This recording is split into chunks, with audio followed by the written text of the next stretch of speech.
Hello and welcome to this ARWO Liquid Knowledge webinar, Election Outcomes for the Water Industry. Thank you for joining us. My name is Gina Veazey and I'm with ARWO. Before we get started, I have a few housekeeping items to share with you. First, this session is being recorded. All attendees' mics are in mute. All registrants will receive an email with a link to the replay probably later today. And we'll have time for Q&A at the end of our session. Please log your questions as you have them by clicking the question mark at the top right of your screen. So let's get started. Our first speaker requires very little introduction. He's an active participant with many water industry groups and a member of the ARWO Executive Committee, currently serving as its vice president.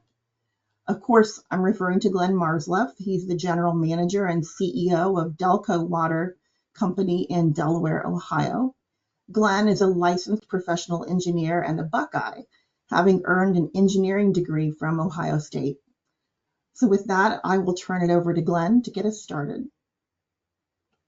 Thanks, Gina. Really appreciate the introduction and appreciate all the attendees being on here today to hear about the election updates. A lot of things going on in our industry, a lot of things going on between now and the end of the year and going forward. Next slide, please.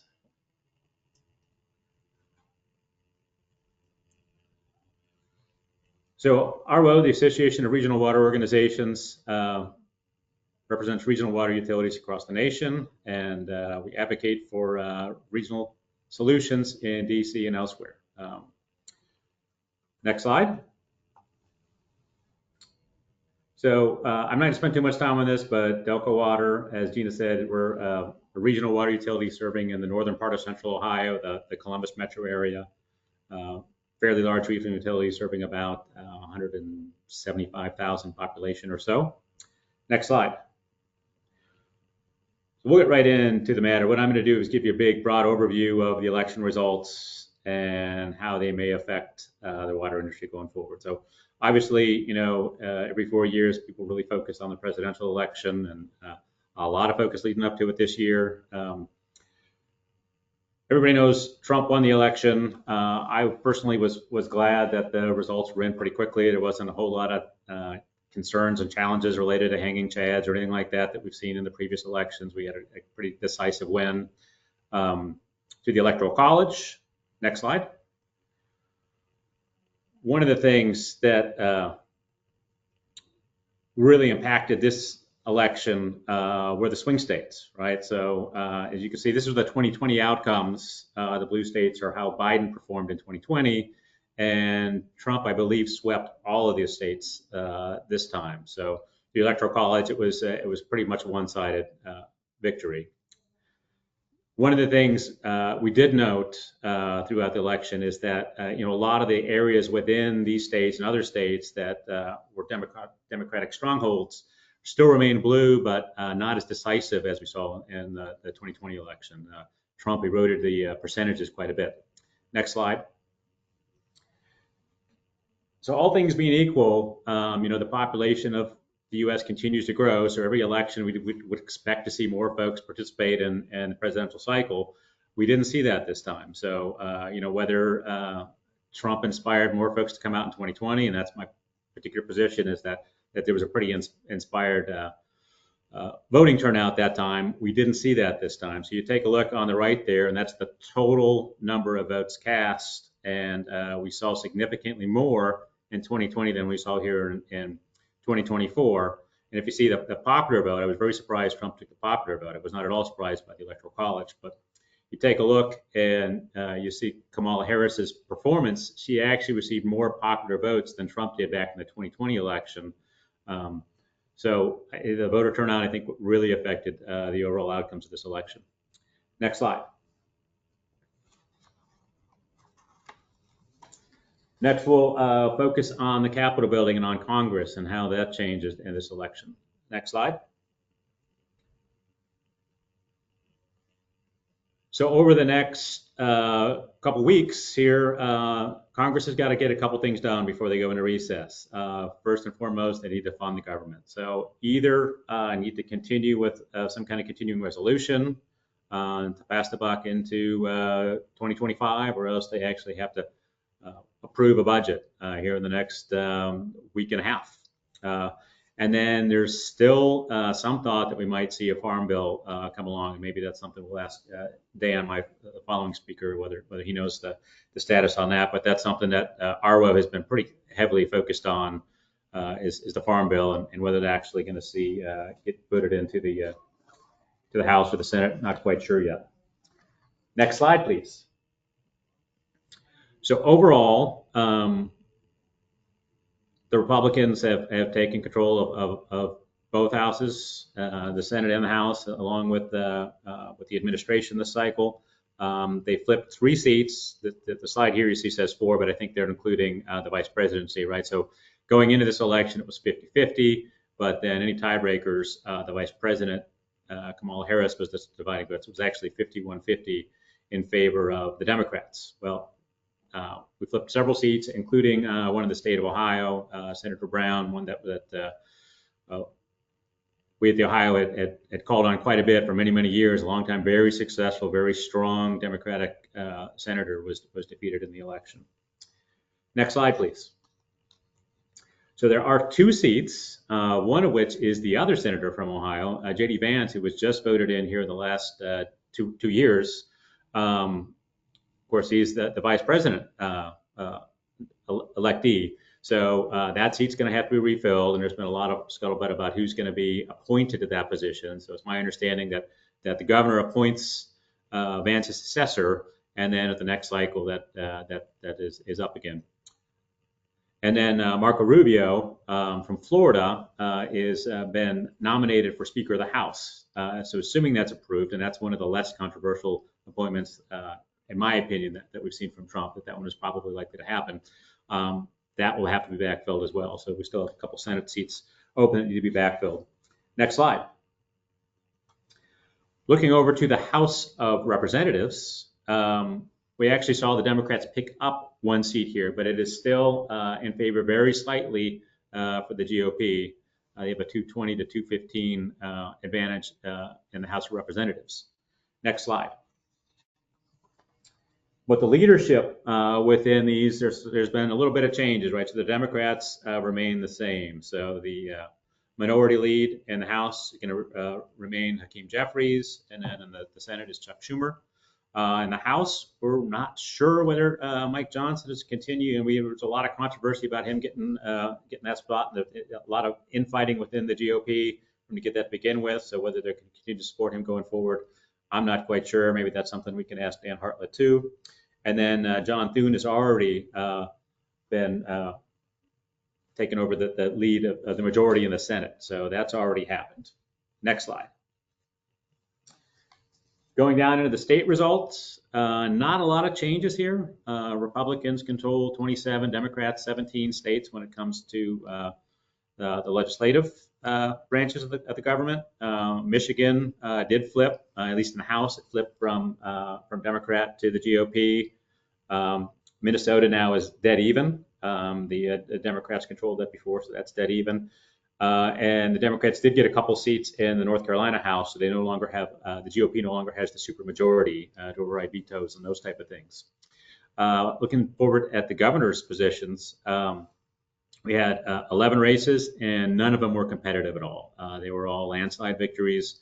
The 8 Republicans were either renominated or at least another GOP candidate was elected, and 3 on the Democrats, and that remained the same. Overall, we see a 27 to 23 advantage in state houses across the country for governors. Next slide, please. So the first 100 days, as always, particularly when you see the administration be the same party as the House and the Senate, this is an opportunity to get a lot of things done and really start setting your priorities. So the inauguration is on January 20th. And then in between now and then, next slide. We're going to try to figure out what's really important and what's going to be priorities for the Trump administration. Obviously, confirmation through the Senate of several of these positions, some of which are quite controversial. We've seen some nominations already rescind and that kind of stuff already this early on. Tariffs obviously was a big thing. Were pushed through the election, and whether those come through, how the GOP and the administration is going to deal with debt and what they're going to do with that. The tax law, this was Trump's real big win from the 2016 election cycle. They obviously that's their priority is to keep that going. So how much are they going to lean their shoulders into that? Border security was one of the major items on this ticket, along with what are they going to do with regulations and this DOGE, Department of Government Efficiency, and energy development, drill baby drill, for that out of the Trump campaign. Next slide. When we look at the water industry, particularly at the ARWO, the regional water utilities, there's two really important changes within the administration. So Michael Regan will be out as U.S. EPA administrator, and then the Secretary of Ag, Tom Vilsack, is actually from Iowa. We have a pretty strong membership contingent from Iowa. So he'll be replaced, and how that affects the relationship for our organization and the whole water industry within the agencies going forward is still to be seen. Next slide. So I don't know too much about these nominees, but Lee Zeldin is Trump's pick for the EPA. He's an attorney, was active in the Army Reserve, and is a former House representative from New York. Next slide. And then the Secretary of Ag is Brooke Rollins, somebody very active in the Trump cabinet the first time around. So thinks that could make significant effects on USDA with a new secretary there. So next slide. It's my opportunity to introduce Dan Hartnett, and Dan is a good friend of ARWO, the Association of Regional Water Organizations. So for those of you who don't know this, AMWA has been our partner from the start. They originally helped found ARWO back in 2016, and we continue to co-locate with AMWA every year. So the leader of the policy conference is Dan Hartnett, and every year we give an opportunity to send some folks there. I'll be there visiting with Dan here in March.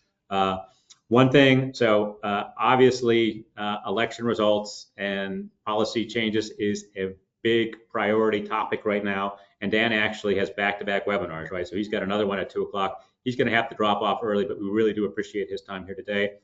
Dan, I'm going to turn it over to you and turn my camera off. Thank you much. Yeah, no, thank you, Glenn, and thank you, ARWO, for having me here. And I think what Glenn said is exactly right. AMWA really appreciates the partnership that we've had with ARWO over several years now. We always welcome a good contingent of ARWO folks at our water policy conference in the spring. This year it's going to be in April, I think, the first or second week of April. But it is co-located and co-scheduled this in 2025 with Water Week, which is the larger event for a lot of water sector groups. So hopefully if some ARWO members are coming to town for that, maybe you can come to the water policy conference as well. So I am with the Association of Metropolitan Water Agencies, or AMWA. We are the nation's largest publicly owned drinking water systems. Next slide, please. So in my couple minutes here today, I just want to go over in a little bit more detail some of the specific water policy items that AMWA expects to be working on, along with a lot of others in the sector as we head into the new Congress next year and the first 2 years of the Trump administration.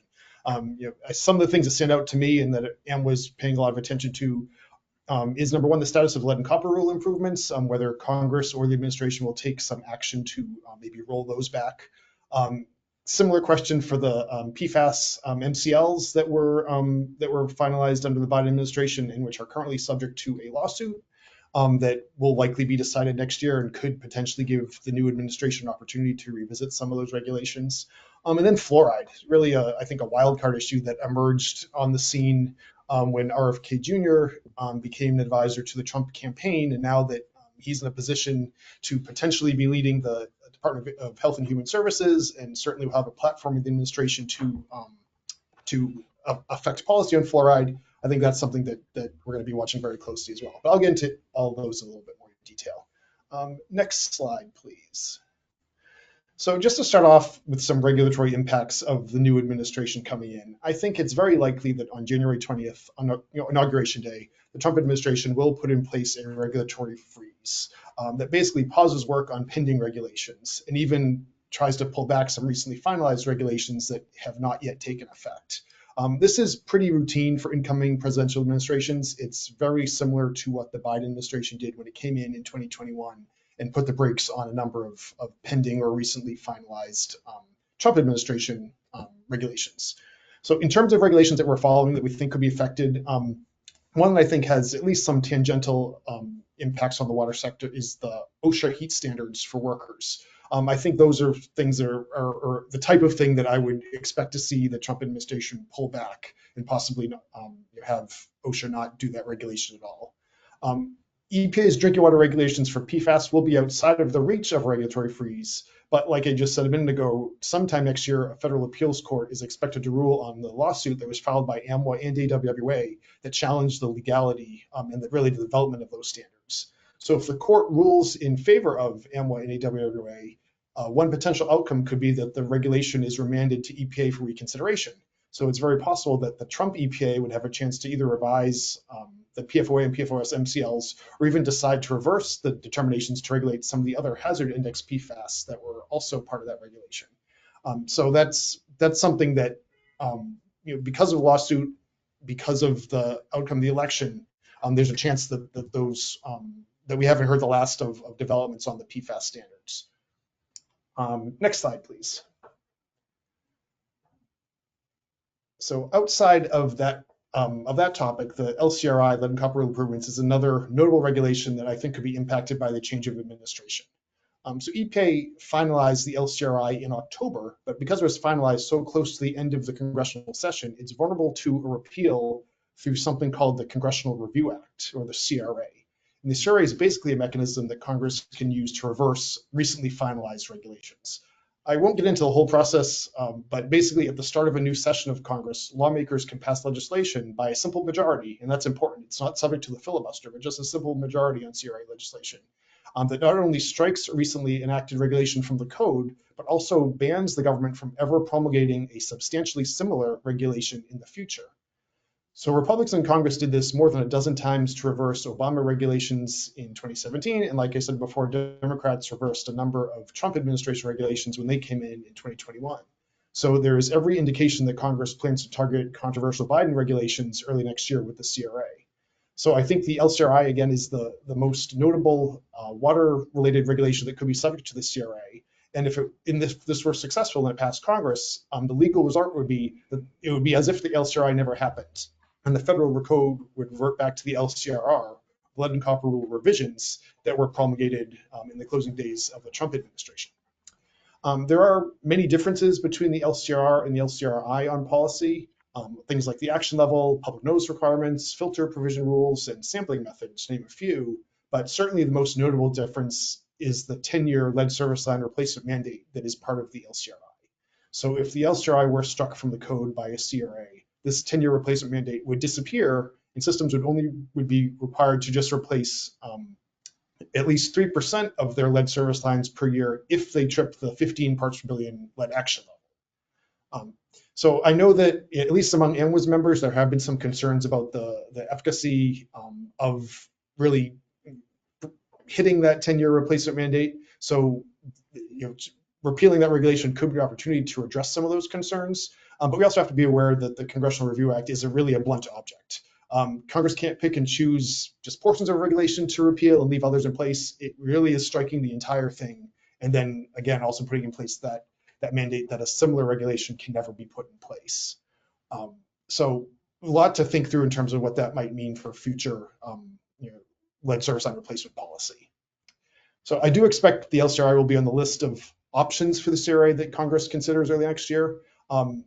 One thing to be aware of, that because the House margin is so tight with, like Glenn spoke about, only a few seat difference, I could see a number of moderate Republicans maybe not voting to roll back the LCRI, but it's definitely something that we need to keep an eye on in the sector.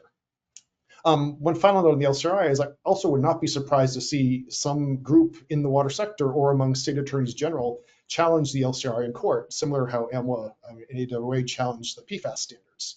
So if such a lawsuit is filed on the LCRI, this could potentially lead to the Trump EPA entering into settlement talks with the plaintiffs, which again could result in negotiated changes to the LCRI that would be the potential for a more surgical approach to revisions than would be possible under the CRA.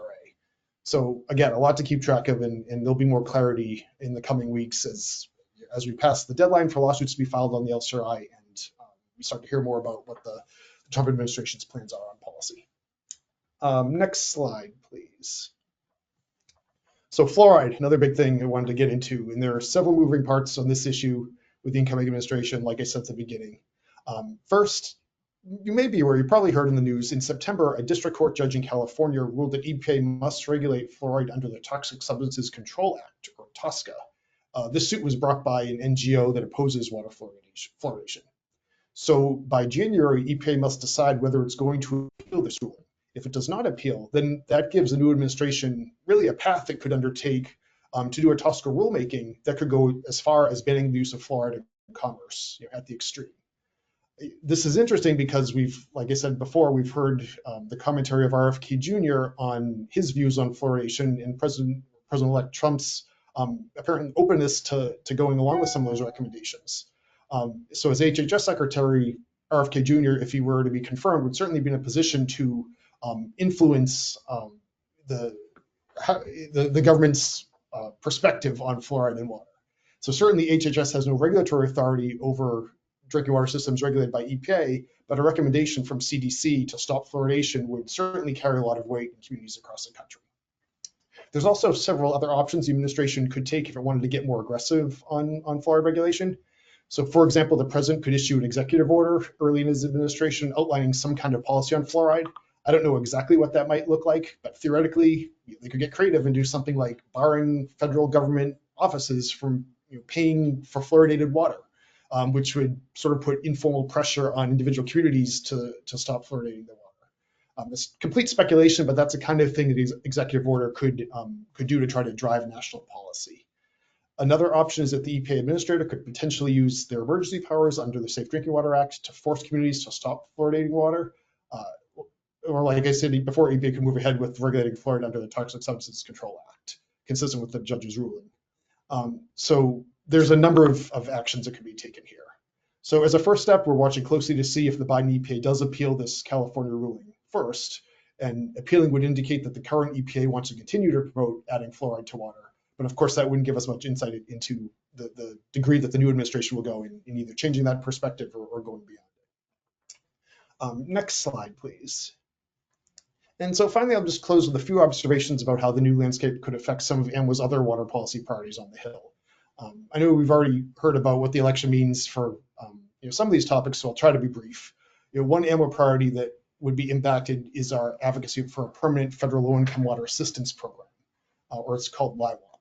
AMWA will certainly continue to support that, but realistically, the prospects for advancement for that type of thing in this political environment dominated by Republicans, certainly not as strong as it would have been if the Democrats had taken control of Congress or the presidency. So certainly not an issue that we will abandon, but it might be more of a long-term effort. On the other hand, fairly early in the new Congress, lawmakers are expected to begin work on legislation to extend tax cuts that were enacted during President Trump's first term. This could be an opportunity for AMWA to advance the FLOW Act, which is legislation that we support that is intended to make it easier for public water systems to finance full lead service line replacements with tax-exempt bonds and avoiding some IRS red tape that is currently in place. Another area that shows promise for next year is our effort to provide circular liability protections for passive receivers of PFAS, like water and wastewater systems. AMWA supported legislation to exempt water systems from circular liability following the disposal of PFAS this year, and we have the support of some key Senate Republicans, including Senator Shelley Moore Capito of West Virginia, who will be the new chair of the Environment and Public Works Committee next year. So I think that's something that we definitely have an opportunity to make some progress on in 2025. Next slide, please. On some more challenging topics, I think infrastructure funding will face headwinds next year simply because the Trump administration and the Republican Congress will be very likely to propose much more constrained funding levels for EPA, which will translate to less available funding for the SRF programs and other water infrastructure grants.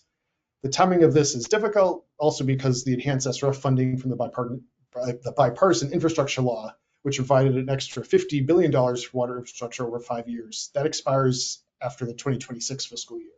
So extending that elevated funding will be difficult in a Republican Congress. So I think really our best realistic hope for water infrastructure funding in EPA is to maintain a base level of funding for the SRFs and other EPA programs in FY25 in the next couple of years, at least until the point in the future when potentially Democrats may be back in control of one house of Congress and can put a stronger stamp on the funding priorities. I do want to note that the widely referenced Project 2025 from the Heritage Foundation, which was kind of seen as a de facto Trump administration platform, does explicitly call for increased funding for water infrastructure at EPA. One of the few areas that says EPA's budget should actually grow. So maybe that's something that we can leverage into some, at least getting some attention on Capitol Hill. Finally, my next slide, please, which I believe is my last slide. I want to note that one of AMWA's other ongoing priorities for the coming year is to build support for the Drinking Water System Infrastructure Resilience and Sustainability Program, which is actually a series of 3 slightly different EPA grant programs focused on helping drinking water and wastewater systems build resilience to threats like climate change, extreme weather, and cyber threats. These programs became fully established in the Infrastructure Investment and Jobs Act of 2021, and they have received some funding from Congress. And EPA has begun to distribute individual grants to water systems, but these programs are scheduled to expire after 2026. So we, again, will want to get them reauthorized. And I think it's encouraging that President Trump during his first term did support funding these programs in his budget. So I'm optimistic that maybe we'll get that support again. So I believe that is the end of my slides and my presentation. So thanks for having me here, and I'm happy to answer questions when we go to that point. And now I think I'm turning over to Sarah. Dan, thanks so much. Really appreciate it. So next up is Sarah Affrunti. Sarah is the general manager at Southwest Regional Water District. I know Sarah through the Ohio Chapter Water Utility Council. The Ohio WUC is our policy advocating group for the Ohio section of American Water Works, and we do fly-ins every year. So Sarah's really keyed in on what's going on in DC and how this will affect us. So Sarah, really appreciate you being with us today and sharing what you know from the perspective of American Water Works and your particular utility there. Thanks. Thanks, Glenn, and thanks, ARWO, for having me today. As Glenn mentioned, I'm the general manager for Southwest Regional Water District. If you could progress to the next slide, that'd be great. Thank you. Just wanted to give a quick overview for those that aren't familiar with Ohio or with Southwest Regional Water District. We're a public water system underneath Chapter 6119 of the Ohio Revised Code. We're a public water system of the unincorporated areas of the western side of Butler County in Southwest Ohio. So we're just north of Cincinnati, if you're familiar with Cincinnati. We are a groundwater system, single source from the Great Miami Buried Valley Aquifer. The district has about 16,000 service connections, primarily residential, but we do have 3 larger wholesale customers. We have 2 water treatment facilities, each one rated at 3.6 and then 6 MGD. We have 25 water storage tanks that we maintain, as well as 600 plus miles of water main, all of that done by 35 full-time staff. Next slide, please. So as Glenn also mentioned, I am the chair for the Ohio section of AMWA Water Utility Council. The Water Utility Council, or the WUC, is a committee under the Ohio section. Most sections underneath AWWA have a section WUC as well as a national WUC. And so the council is tasked with advocating at the state and federal level on legislative and regulatory matters that impact the drinking water industry. Most recently, Water Utility Council has been partnering with our state agency, Ohio EPA, on small working groups for specific rule packages. Those have included lead and copper, PFAS, and operator certifications. This has really given a voice to all public water systems within Ohio and to have that direct contact with the agency to talk about real world examples of how those proposed language in those rules is going to impact water systems. I don't have a lot of experience outside of the state of Ohio, so I don't know if this is unique or not, but it has been a really successful partnership. And on a regular basis, the agency, both the assistant chief and chiefs and the director, are reaching out to our group and to the Ohio section of AWWA and asking for input on, how are these rules, how is this legislation going to impact what you guys do. Additionally, the WOOC participates in the Water Matters Fly-In, which was hosted by AWWA, and as Dan and Glenn both mentioned, this year it will all happen during the same week, Water Week. So we're really looking forward to participating in that again. The Ohio delegation has had a very successful discussion with congressional members and building relationships within. I believe Glenn mentioned earlier that Ohio did have a complete turnover in our Senate seats. So the Senator Vance is now the Vice President-elect, and Senator Brown lost to Bernie Moreno. So we will have 2 new senators. We really look at this as a new opportunity for us as water professionals to provide guidance to those offices. Again, to have those conversations similar to what we're having with Ohio EPA and sharing real world experiences, functionality of what those rules and legislations are that they're putting in place. Next slide, please. So in regards to election impacts, regionalization is a big topic. And with any election, there are impacts on the water system, not always immediate, but impactful at both the state and federal levels. So again, regionalization has become more of a prevalent topic among water systems in recent history. As regulations become more challenging, small systems struggle to meet those rules, and we are seeing movement in that direction. In terms of water systems, regionalization can span from purchasing water or maintenance service agreements for neighboring systems, all the way to one utility fully absorbing another. As a mid-sized regional water system, we've actually already been approached by our state regulating agency to gauge our interest in or our ability to expand. As I mentioned before, we do have 3 large wholesale customers. They are public water systems themselves, but the conversation always becomes as regulations become more stringent, how long can those smaller systems hang on? We hope for a while. So this movement has progressed forward, though, on May 30th of this year with the proposed Water Systems Restructuring Assessment Rule. This rule would set up a framework for more regionalization to take place. And as I mentioned, EPA has already shown support for regionalization, so this would just give them additional backing. So should this rule go through, it definitely opens up the door for regulating agencies to provide or to stronger encourage water systems to do so. I think the biggest question from my perspective as a general manager and a utility perspective is, what's the level of liability that the absorbing entity is willing to take on, and what funding mechanisms are available to help with those regionalization efforts? Next slide, please. So next is fluorination. Dan touched on this as well. Not many different aspects that I can provide that Dan didn't already provide, but I think the biggest one that we are seeing from a utility perspective is an increase in calls. We are receiving customer calls on a more frequent basis. We're seeing more community groups that are taking a stronger stance.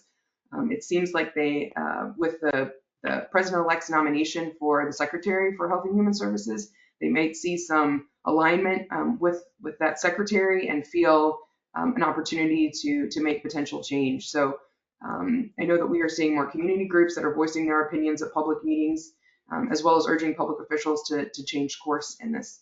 So ultimately, the district, as a public water system, is going to continue to comply with our regulating bodies, but it definitely is a topic of conversation within our own utility as to how we would handle this from a PR perspective, but also from just an operational perspective. So it definitely is a more frequent topic that has come up quite quickly. Next slide, please. As Glenn mentioned, the WOOC participates in the annual AWWA Water Matters Fly-In. So it was earlier this year in April, and we had an opportunity to speak on a number of different priorities. Again, very similar to what Dan has discussed, which tells you that these are industry-wide that organizations are struggling with and trying to see some movement in Congress on these. In 2019, Water and Wastewater Rate Survey found that even before COVID and rising costs, water rates were outpacing inflation. So water systems nationally are needing to make significant investments into their infrastructure, not only because of the age of the material or facility, but also regulatory requirements. Those costs are often passed back to ratepayers. And this is where the Low Impact Household Water Assistance Program came into play. This was a $1.1 billion program that provided water bill assistance, and it was distributed to over 1.4 million households. So the program prevented about 150 potential service disconnections and restored service to 17,000 households. With some of the WOOC members, their utilities themselves participated in this program. They were very grateful that this did not necessarily come out of their bottom line, but were still able to provide assistance to their customers and ratepayers. So the program did expire in 2023, and in early 24, House and Senate bills were introduced that would establish a permanent program through this act. Although both of those are just in those introduction steps, they haven't moved, and I don't know if we'll see much movement. And I don't think as a utility and as WOOC, we anticipate any movement in those with the new administration. Next slide, please. Our second priority on the Hill was PFAS liability protections for water systems and ultimately ratepayers under CERCLA. So on April 17th of this year, US EPA designated PFOA and PFOS as hazardous substances under the Comprehensive Environmental Response and Compensation and Liability Act, also known as CERCLA. So under CERCLA, that polluter pays principle is enacted to hold the responsible parties liable for cleanup for those hazardous waste being produced or disposed of. So with that, earlier this year, the Senate and House had bills that were introduced that were Water System PFAS Liability Protection Act. And the purpose was to provide exemption or liability protection for water and wastewater utilities that were being designated as potential polluters, as opposed to just being passive receivers when they are treating for drinking water or clean water. That designation, should we not receive as a water system those liability protections, means that the utility would be incurring extensive additional cost, likely having to pass those to the ratepayers. Although those are both of those were proposed, there could be movement as they were bipartisanship sponsored, and they were both introduced by the GOP. Next slide, please.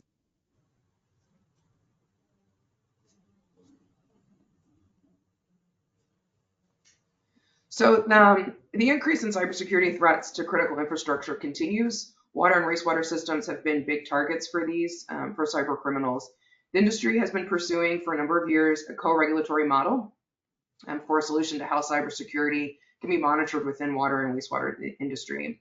In April, House Bill 7922 was introduced, and that would create a Water Risk and Resilience Organization, WRRO. This is a sector-led organization which would set up the standards within this area and perform regular audits, provide guidance for new standards. And I think that the big part to this is that the federal government wouldn't be holding all of the power within this organization. Again, it would be sector-led, and so you would have utilities as part of this making these decisions. The model was structured after the North American Electric Reliability Corporation. So it's a structure that has been used already at the federal level and seems to be working well. And so that was why the water industry has modeled this organization off of it. So the threat for cyber criminals isn't going away. The water industry believes this model is the best option, and again, would remove the federal government from holding all of that power, which would be in line with the new administration's plan. And additionally, these bills were sponsored bipartisanly. Next slide, please. And the final priority during the fly-in was funding for water infrastructure, specifically state revolving loan funds, as well as the Water Infrastructure Finance and Innovation Act, so WIFIA. Water systems are faced with a mountain of costs associated with infrastructure replacement over the next 2 decades. Those estimated costs have ranged from $625 billion to $1 trillion. These loan programs available to water systems need to be fully standing, and to assist in those costs.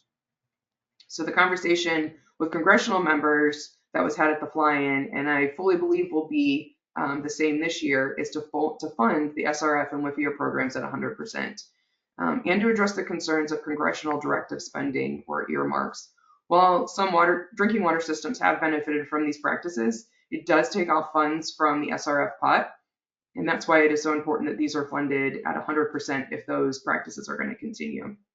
So again, in 25, the ask is no different to fully fund these programs. And this seems to be in line with the policies that are guiding the new administration to endorse increased funding for water infrastructure. And those of us in the industry are fully aware that these costs are not going to be absorbed at 100% by the utility or by ratepayers.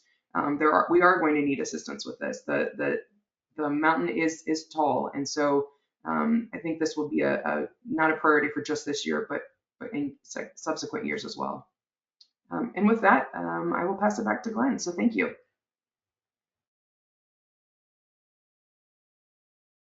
Sarah, thanks so much.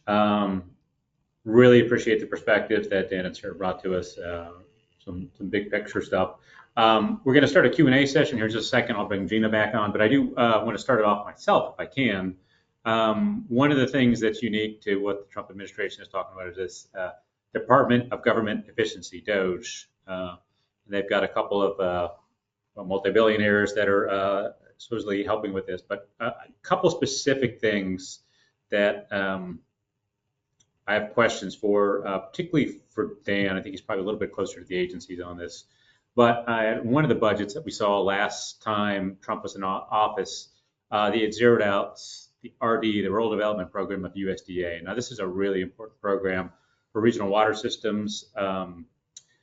The RD program, for instance, was how Doka Water started back in the 60s and 70s, and it was called Farmers Home Administration.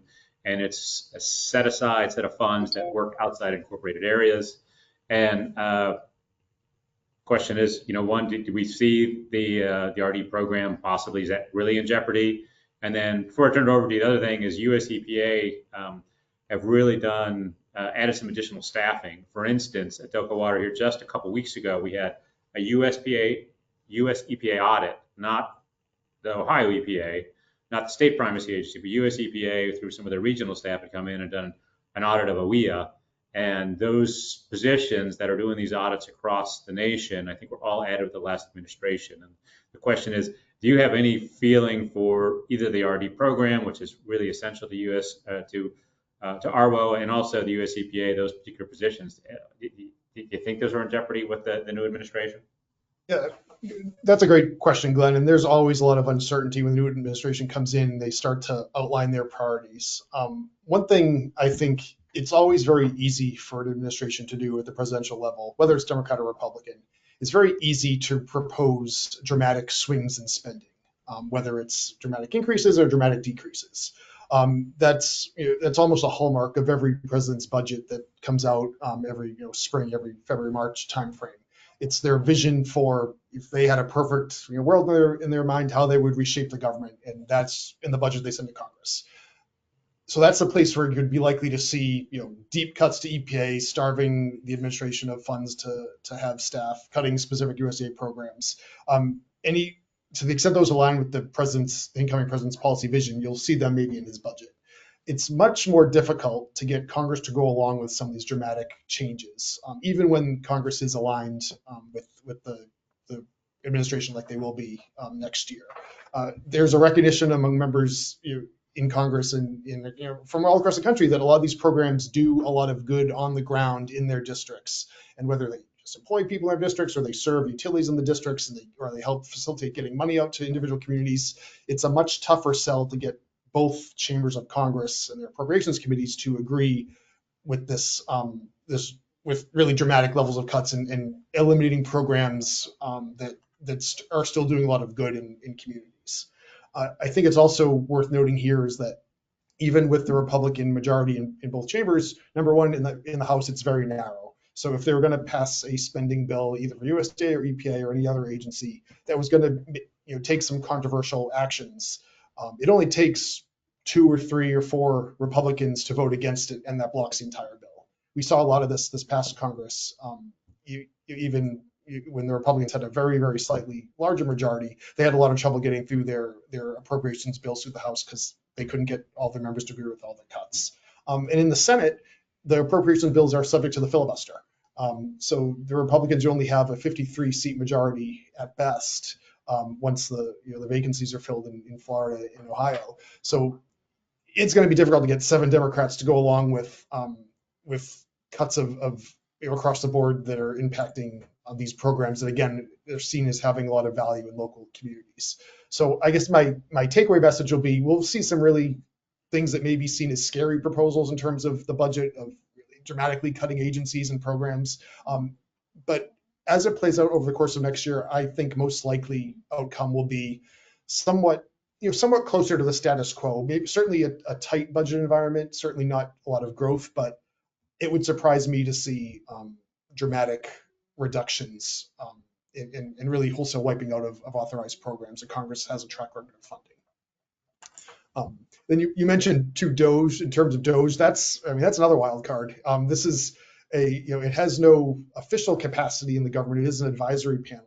I'm sure they'll come to the table with a lot of ideas that the White House will want to implement or try to implement. But really, again, anything that is touching on legislation or authorized programs or official government actions will have to go through Congress. So it'll be the same sort of challenges that I spoke about with doing dramatic appropriations cuts. Just reshaping government without legislative buy-in will be a tall task.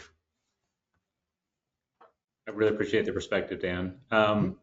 So I know we have a call for questions. There's an opportunity to do that through the application here. You hit the question mark, and Gina's going to come on. I know she had a couple that she was considering as upfront. So Gina, I'm going to turn it over to you. I'm going to be quiet. Maybe I'll respond to a couple of questions myself, but please take over the lead. Thank you.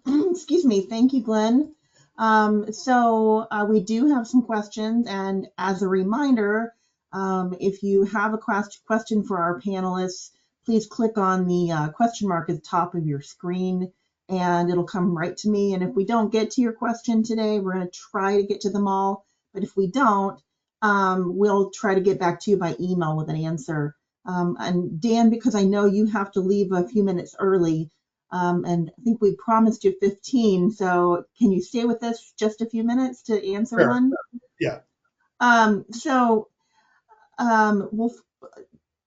I think the question really is, you talked about some things that are up in the air, right? So PFAS, MCLs, and infrastructure funding. What will be some early indications of sort of how the wind is blowing in Washington? What are you watching for to give us some early sense of that? Yeah, no, great question. Two things come to mind. Is first, the first day or first week of the administration, watch for executive orders that the White House puts out. That's really, and when incoming president, when they want to really from day one give a signal of what their priority is going to be and what they want to accomplish in different areas, they will start putting out executive orders that lay out that policy and at least give the government direction how to act in certain areas. So like I said, watching for any action on fluoride will be very interesting. Anything related to the lead and copper rule, whether that comes from the administration or from Capitol Hill in terms of the Congressional Review Act, that'll be telling because the CRAs also have to be done within a certain amount of time early in the year. So that'll be probably some of the top items that Congress takes on early next year. And then, like I was just speaking about with Glenn, the president's budget, when that comes in probably March or so, that'll be an indication again of what his top priorities are and really how serious the administration is about at least putting on the table for discussion the idea of dramatically cutting government spending. So I think those combination of things will give us a pretty good sense of what the administration wants to do. But by the same token, when Congress starts voting on some of these, when they start their agenda too for the year, a lot of times they will sort of front load some newsworthy issues. If they have trouble getting things through either chamber, particularly the House with such a narrow margin, that's telling too. That might tell us that for all the big plans we hear about from the new majorities, if they can't get the votes to get them through, that's going to shift the calculus a bit.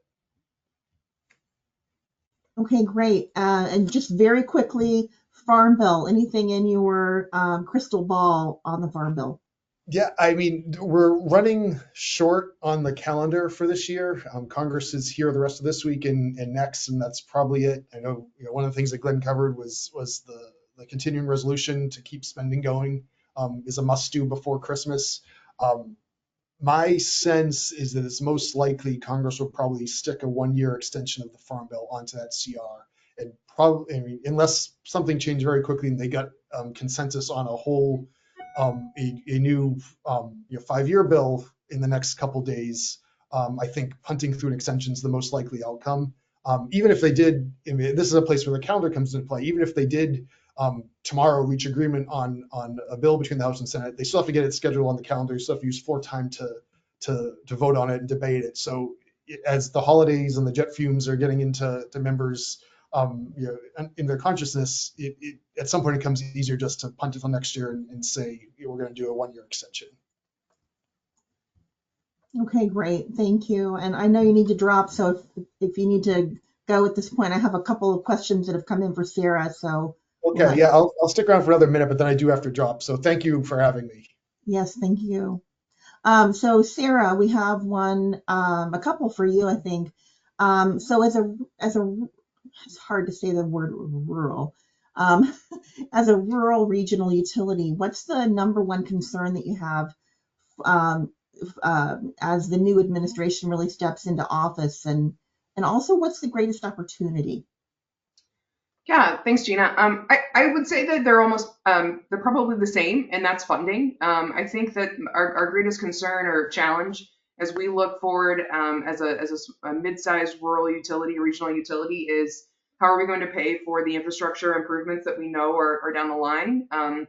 In regards to the association to that with the administration is what is going to be funded, and what is Congress and the administration going to push through. I think the opportunity is that based on some of the initial policy guidance that's been, or plans that have been talked about, infrastructure funding seems to still be on the table and supported. So I think that's a big plus and a big win.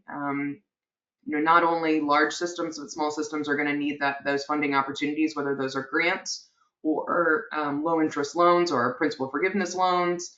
I think we in the water industry are especially those that are in utilities themselves, know that we're going to have to become very creative with how we fund these projects, knowing the level of project completion that needs to be done, whether that's PFAS treatment or replacement of mains or lead service line replacements, anything from essentially A to Z that we're going to need to be doing.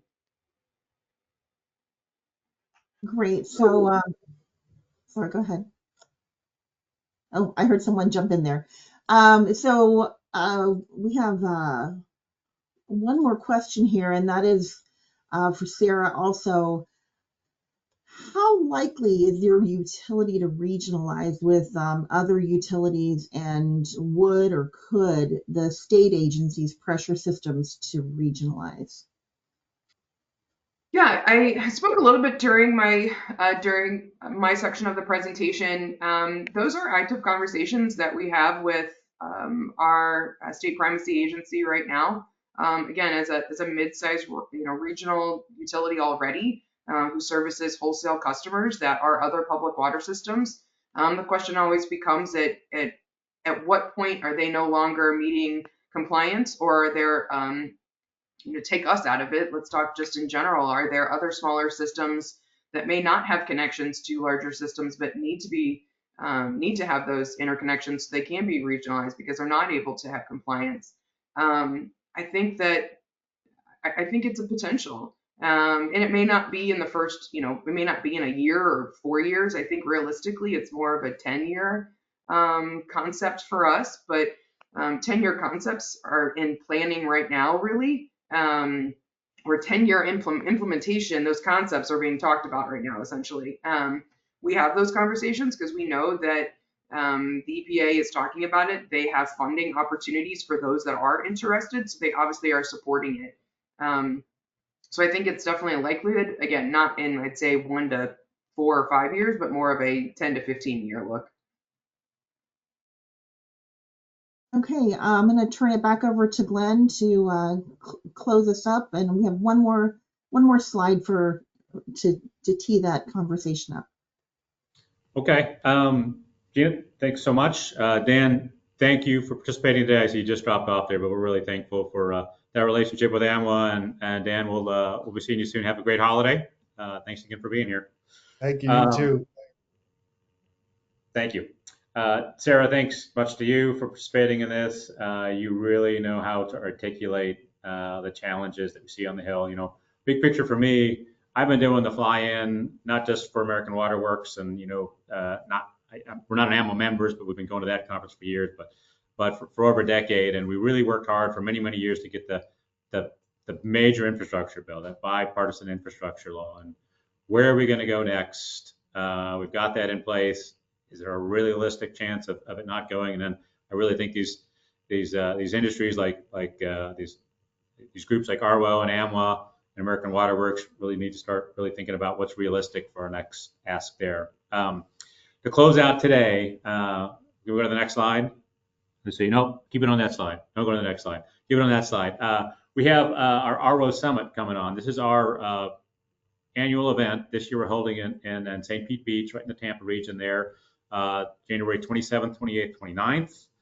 It's going to be a really good event. So AMWA members, or ARWO members, let me get this straight, ARWO members can attend for free with your membership. Other folks are encouraged to come. It's really quite an affordable event.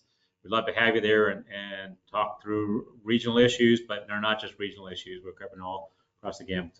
So please follow the QR code, take a look at that. Please join us on the beach in St. Pete in January, and we wish everybody a very happy holiday. Thanks so much. Thanks for joining us here today. Again, thanks to Sarah and Dan and all the attendees for being here. Happy holidays to you. Thank you.